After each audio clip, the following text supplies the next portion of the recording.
Hello, everybody. Randy Patterson here with Boomerocity. By the way, as I record this, it's April of 2023, and that just happens to mark the anniversary month of the birth of Boomerocity, 14th anniversary, in fact. And so thank you.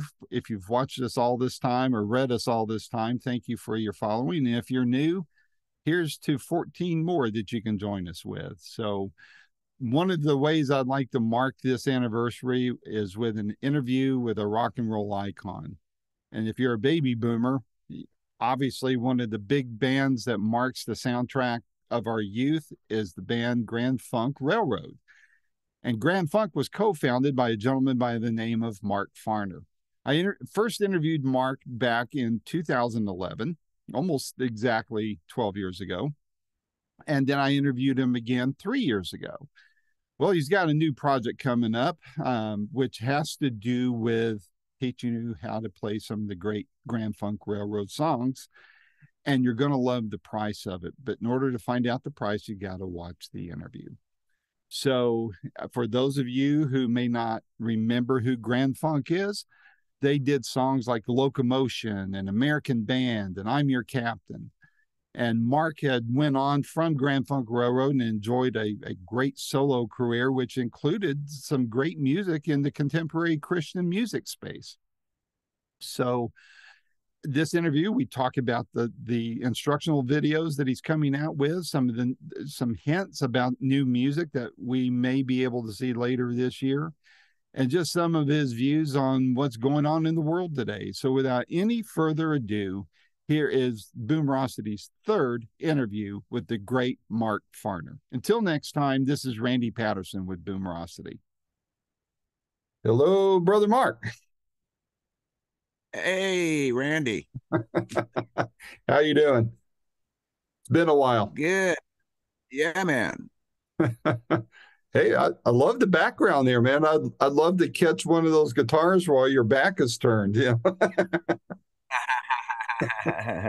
What's your favorite out of the bats back there? You see that one I'm pointing to right there?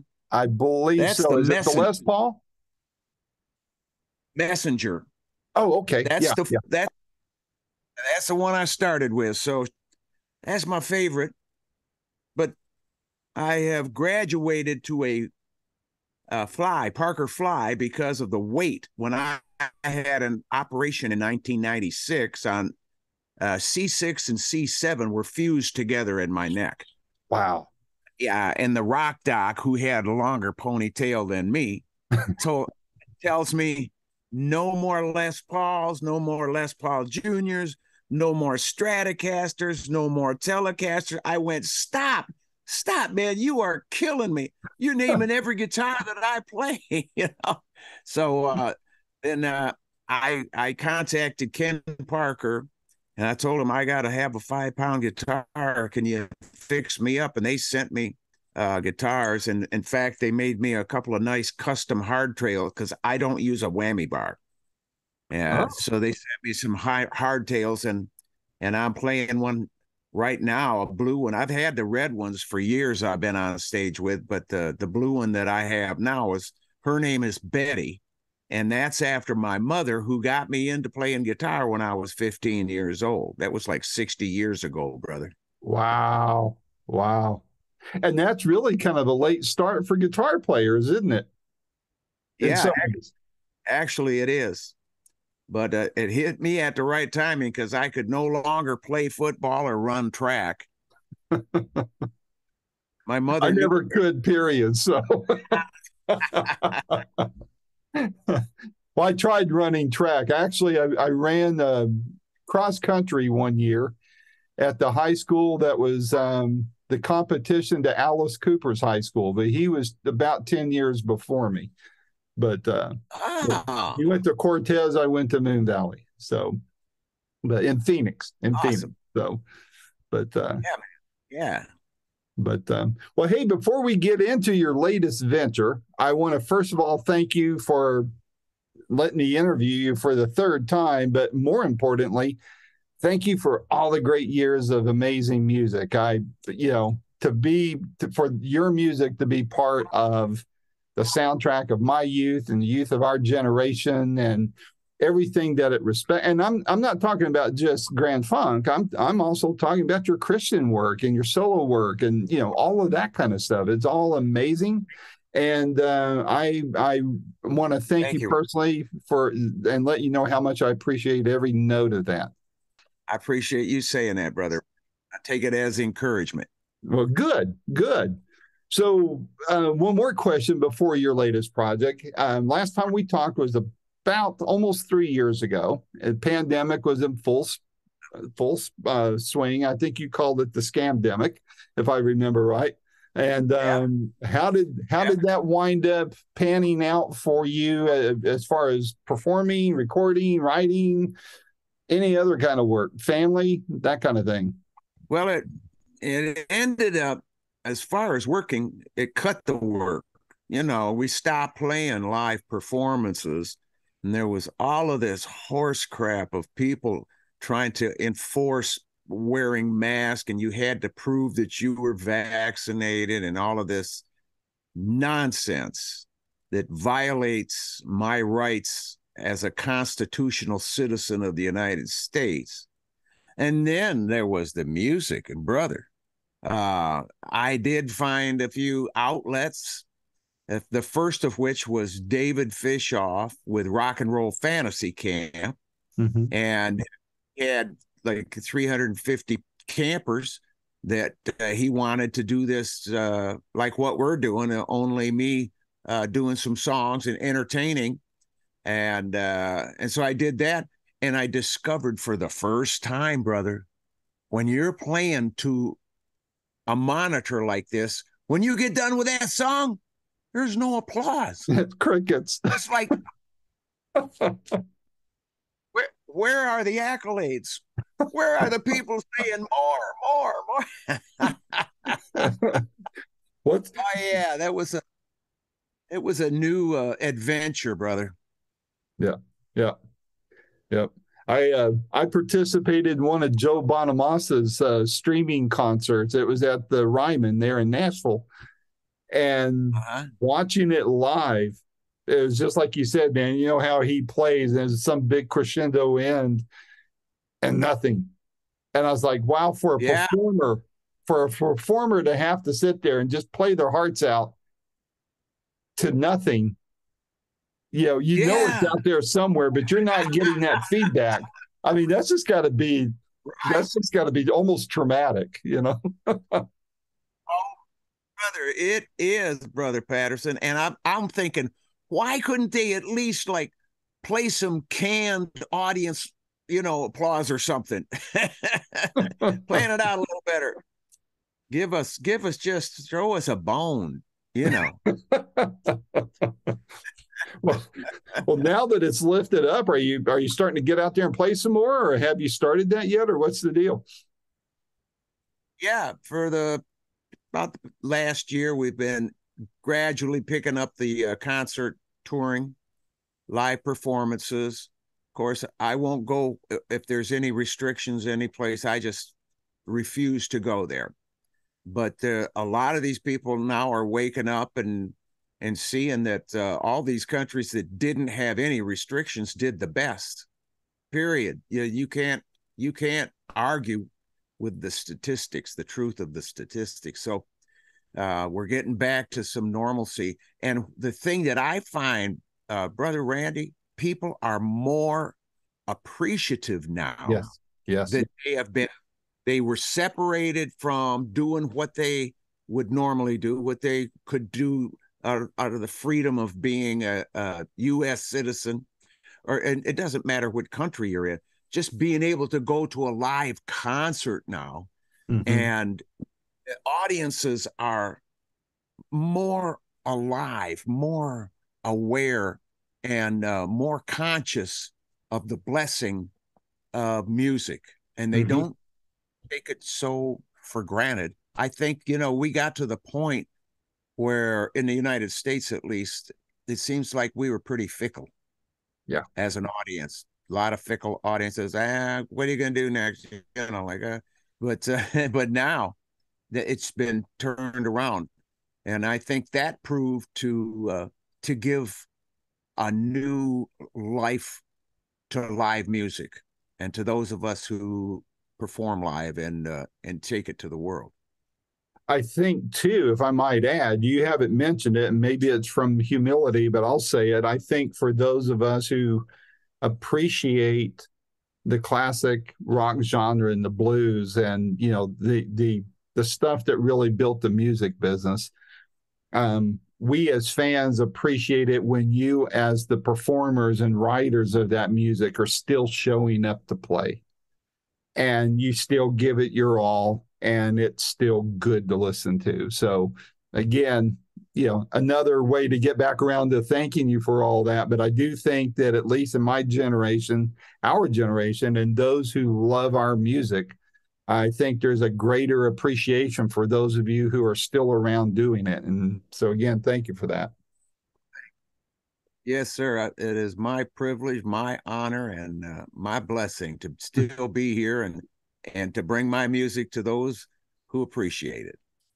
Well, you're doing something that is, I think, pretty cool, and that is getting your music to live on by teaching others how to play it. I think it is. Explain to me and your to the fans listening that when we put this out there, what it is that Mark Farner is doing now to help people learn things and learn your music. Well, yeah, Brother Randy, a friend of mine sent me a link to a person who was teaching on YouTube, teaching how to play "Sin's a Good Man's Brother" by me, you know. And he says, "Hey, Farner, is this really how you play this song?" And I looked at it. The first chord was wrong. The second chord was wrong. The third chord was wrong. I'm going, the guy is not. And then I went on YouTube and I started looking. "Sin's a Good Man's Brother." You can't believe how many times people have attempted to play that. And God bless them. I like when somebody, you know, does one of my songs. I just love it. And but none of them did it right. None of them did it with my chord inversions, the fingering that I use to make my chords. So I called him up. I said, you know what? I'm going to do something. I don't know. I got some friends in the video, and I know Jimmy Romeo down in Detroit. He's a cinematographer. I'm going to ask him if he can shoot some of me teaching people the right chords. If they want to learn my songs, why not learn them from the guy who wrote them? And Jimmy thought, wow, man, that'd be a great thing. And especially because I told him I wanted to give them away. I don't want to sell them or put them on where you can, you know, subscribe to it. I hate all that stuff. And so to give, man, it's even in the short time that it's been out, Randy, people have said over and over to me, like, man, what a sweet thing to do. Thank you. Man, that is the greatest thing. That's really from your heart. You're not charging us, and everybody else is charging us. Everybody wants our money. And when you buy something, well, then there's all these tags that they put on. And if you want that to work, if you want that car to drive down the road, we'll sell you this steering wheel on the side. And they add all these additions to the sale. And, you know, so we're bypassing the bullshit and getting right down to the road here. And when people appreciate, especially guitar player, and you got to be an accomplished musician in order to pick this stuff up. You're not going to be a beginner and look at how I'm playing these chords and pick it up. It's not that kind of lesson. It is a lesson that just to show accomplished players how to make the chord, what inversions on what fret. And not only guitar chords, I do, foot stomping music, creeping, foot stomping on the organ, creeping on the electric piano. And because a lot of people that play those songs play the wrong chords. And, you know, guitar players, we make different chords than keyboard players do. When we go to the keyboard, like Van Halen, when they did Jump, Eddie Van Halen played that stuff. That's like a guitar player playing a keyboard. Yeah. So that is distinguishable, and it's pointed out in these Farner chords videos of my instructional videos. Do you get into unique non-standard tuning on any of your playing? I'd never tuned to A440, which is concert pitch in the United States and most of the world. I tuned to A432, right, which is compatible with nature. It was compatible with everything. Just as a reference, a friend of mine sent me a video, and he says, you got to watch this. And once you watch this video, he says, call me up. So I watched the video, and it's this guy, he sets a 15-inch speaker in front of a kiddie pool on a deck, and he hits A2, the note A2, at 125 decibels, which is making this kiddie pool look like it's an ocean. I mean, it was completely, agitated, frothy water, So then the guy sets it to 432 for a tuning standard, and hits A2 at 125 decibels. And Randy, it's a piece of glass. Wow. It is not moving. The same amount of SPL, but no movement. And that struck me. In fact, I called a guy up. He is in San Diego. And I said, what is this? And he tells me the name of this certain tuning.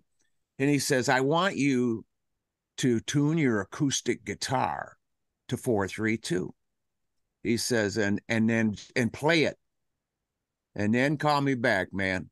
And I did. I still have this Guild D32, and tuned it to 432. And it's a beautiful sounding guitar, man. The wood is perfect. It's no cracks or anything. And it's got the age, so that nice warmth and the tone of that wood but when I turned it down to 432, when you get there on your tuning, there's like a whistle that comes over the top. It's a harmonic that rings out of the string that you don't hear when you are tuning to A440. And I noticed on every string, there's that little whistle that comes right on the top of it. And you could almost tune to that whistle. I'm not kidding. Wow. It's like a crazy thing that happens. And then I just started playing, and the guitar sounded better than I've ever heard it sound. I mean, it wasn't louder by any means, but it was more. It was more. It just completely filled the room without being, physically louder. It was more of it. That's, the only way I can put it. So I called him back and I thanked him, and I've been in 432 ever since, man. I love it. How long has that been? I even, how long has that been?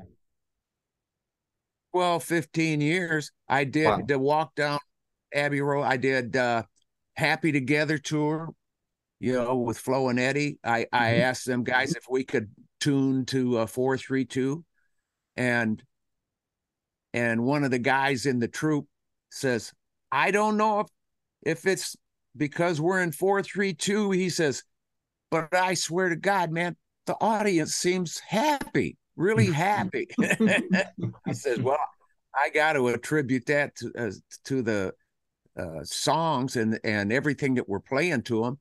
There is nothing offensive about it. There's nothing going against their natural frequency. So why wouldn't you feel happy? Right. Well, it's interesting how nature and how things are God created, once we tap into it, the harmony that can take place, the happiness that can take place, the progress that can take place when we find that groove, whether it's in tuning, which you happened onto, and whether it's treating things the way they're supposed to be treated, you know. But Yeah, man. Yeah. Respect. That's right. That's right.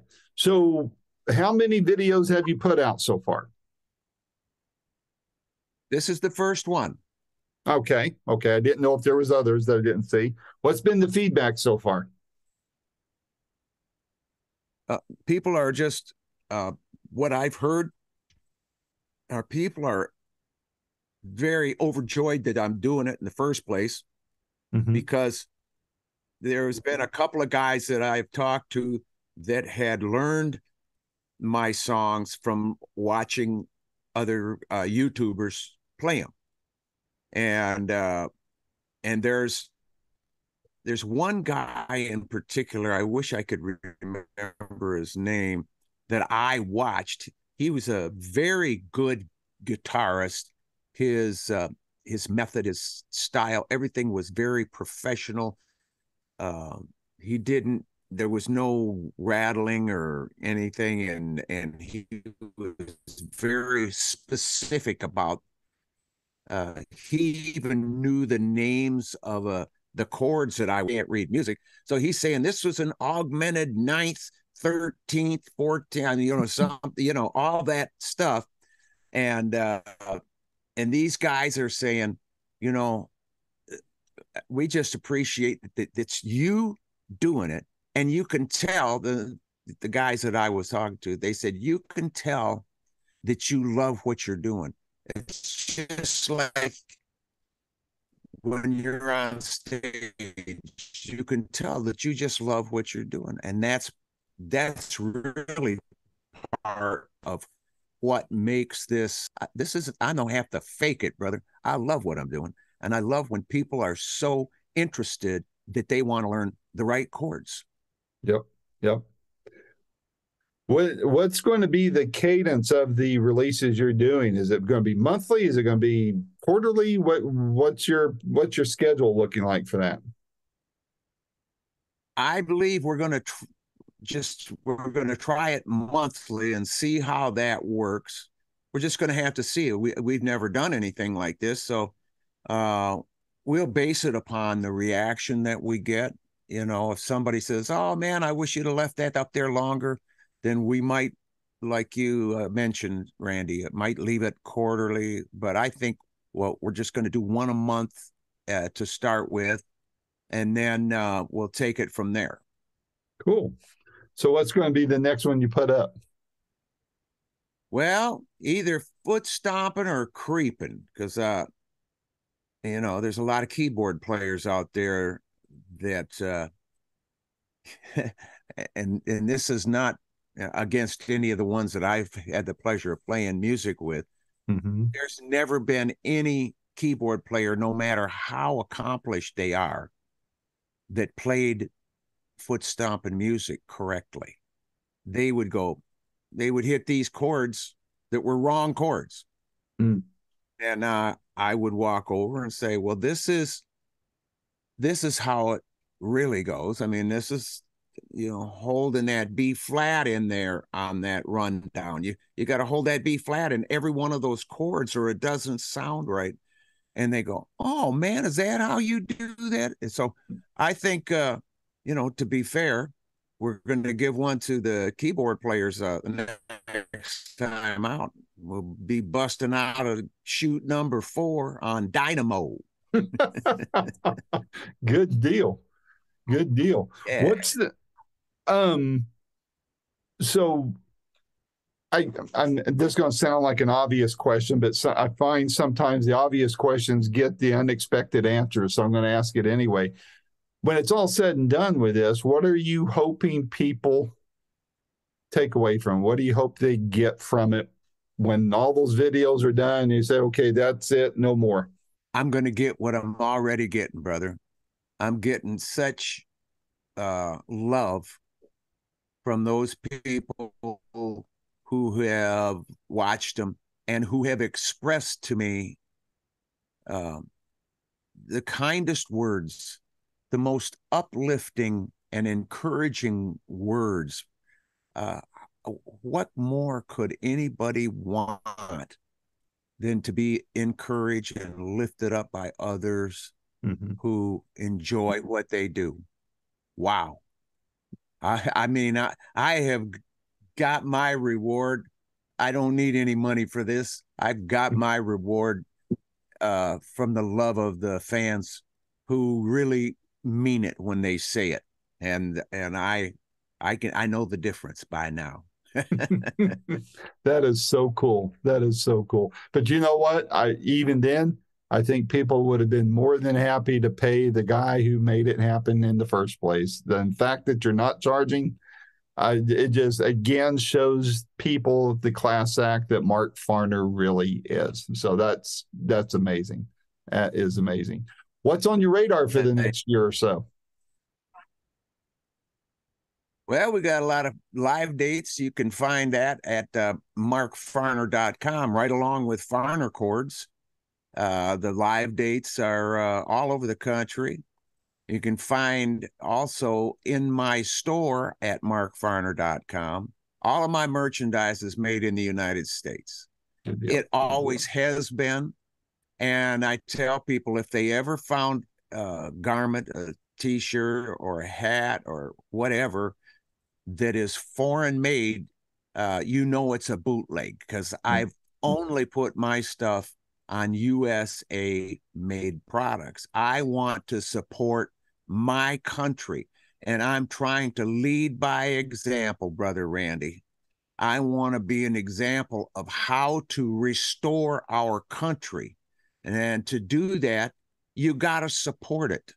If you want a strong country, you're going to have to support it. We've been led away from supporting our country. We've been given nothing but foreign choices, right on down to the cars that we are driving. I'll tell you, it makes me very reminiscent when I see an old flick with all American made iron, you know?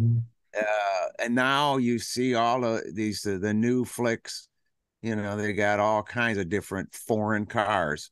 But at one point I think it was 1982, a friend of mine told me, he said, you know something?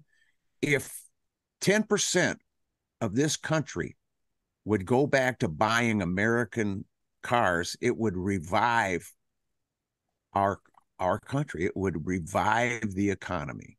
But I live in a state where it was like the last one to go. We are still a bunch of diehards around here for General Motors and Chrysler and Ford. We drive, you know, most of us drive those trucks, and anybody driving anything else, kind of, we just look the other way. Good deal. Well, so you're going to be on the road. I will look at your itinerary. If I find out you're going to be within spitting distance of me, I'm going to look you up, man. Talking 3 or 4 times, it's about time we meet in person. So, yeah. So, are you doing the Happy Together tour again this year? No, I'm not. I wish I was, but they get different people every year. Yeah. And you know, when I get booked, I stay true to the ones who I'm booked with, and even if somebody brought a tour, I would, you know, they're told, hey, he's got books on the dates on the books, and he's going to do those dates, so you know, you'd have to work around that. So far, I just stick with my dates and play my dates. And we've had some fantastic audiences. Like we've spoke. I mean, you know, people are happy to get out. People are really genuine about you know, loving the music that they were brought up with. And when I show up and play the music and it takes them back, we have a great time, man. It just, in my band, I have some great musicians. I got on drums from Memphis, Tennessee. I got Hubert Crawford, who I stole from James Brown, Randy. Wow. Whoa. Yeah. We played Montgomery, Alabama, and the bill, it was a street festival, and the bill was War, Grand Funk, and James Brown. And Grand Funk went on second, and James Brown went on third. And when James went on, and I saw Hubert get up and play the drums, it's like it was clicking, man. I told my son who was on the road with me, I said, man, that boy can smack them skins. He said, Dad, I think he's going to be playing with you. I went, what? What are you, crazy? What have you been smoking? But we got him from James Brown. And then when I was doing the Breadcrumbs album with Alice Cooper, of course, Wayne Kramer from the MC5 was also in the session. Johnny B. Badanjic from Mitch Ryder and the Detroit Wheels was in the session, along with Alice Cooper, of course.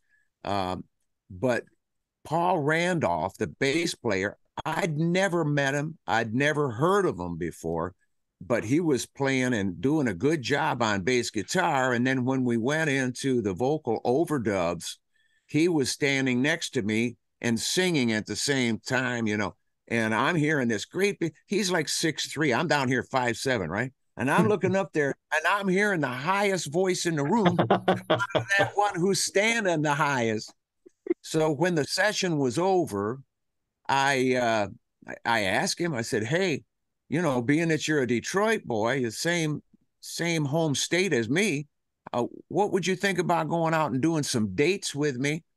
And he said, man, I would love to. And we've been together ever since. And that was coming out 3 years ago. And Paul is a great addition.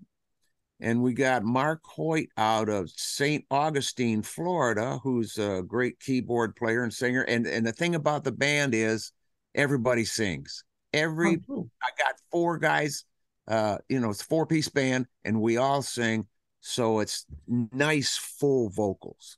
And yeah, that's what you need when you're doing Locomotion, Some Kind of Wonderful, I'm Your Captain, Bad Time to Be in Love. Oh man, it's good.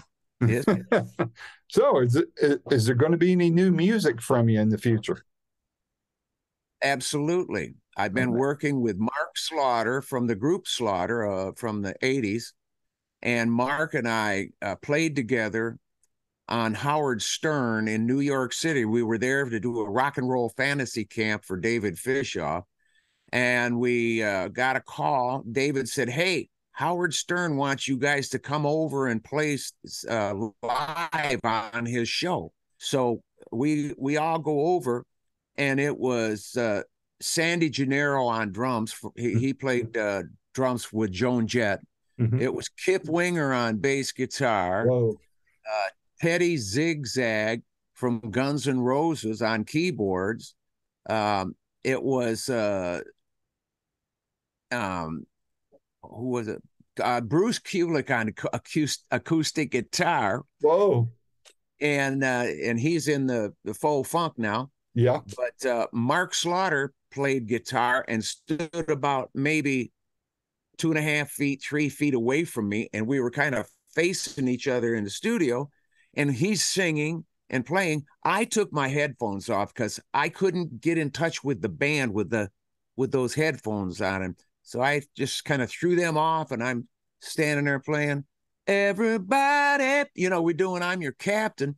And when it comes down to that part, am I in my cabin dreaming? You know, here's Slaughter standing across me. He's doing a high part, and man, he's hitting them notes. And so when we got done, I said, Slaughter, man, I didn't know you could sing like that. He says, well, I do every once in a while, you know. And I mean, we've been working together ever since then. We're brothers in our native nature, because he's part Native American as well. And so we get along real good, and we're able to send files up to Dropbox and switch out with each other and kind of sample things. But we do our best work when we're in the same room and we're both singing on the same microphone. He does the backgrounds with me, and we're having a good time. And the music is coming, man. Oh my God. The first one out of the box is the name of it. The title of the song is Same Game. And it speaks loudly about what we've all just went through these past 3 years. When's that album going to come out? I can't tell you exactly. I know we're going to do a vinyl of it and a CD, but I think we're going to go ahead and release this single right quick within the next month. Same Game will be out, and that'll be a kind of a teaser for the entire vinyl album. So maybe this fall, perhaps? Yeah. Yeah, good. Well, let's do this. When that album's getting close to being close to dropping, let's do another one of these and talk about it. Would that work?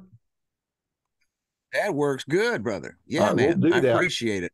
By the way, I think it's cool that you and Bruce were playing together on that. You know, some people might think that since he kind of sort of is standing in your shoes with GFR, that kind of pairing wouldn't happen. I think I've talked to Bruce a few times, and I know he's a class act, and you're a class act. It must be something about the position you guys are playing, right? Yeah, absolutely. Yeah, and he's just out to make money like everybody else. That's right. He's a great guitar player. Yes, he is. Yes, he is. Seen him play a couple times, and his pedigree is good, so well, man, Mark, as always, this was fun, and I always enjoy talking with you. I'm glad we got to see each other at least virtually face to face, and I'm going to catch your itinerary and see if I can catch you on the road so we can meet each other, shake hands, hug necks, and tip a glass of iced tea to each other or something. So, well, listen, that's a dang good. Stay safe, and we'll see you down the road, okay? All right, Randy, thanks for having me, brother. God bless you. And if I don't see you in the future, I'll see you in the pasture. There you go. I look forward to both. Take care. Bye-bye.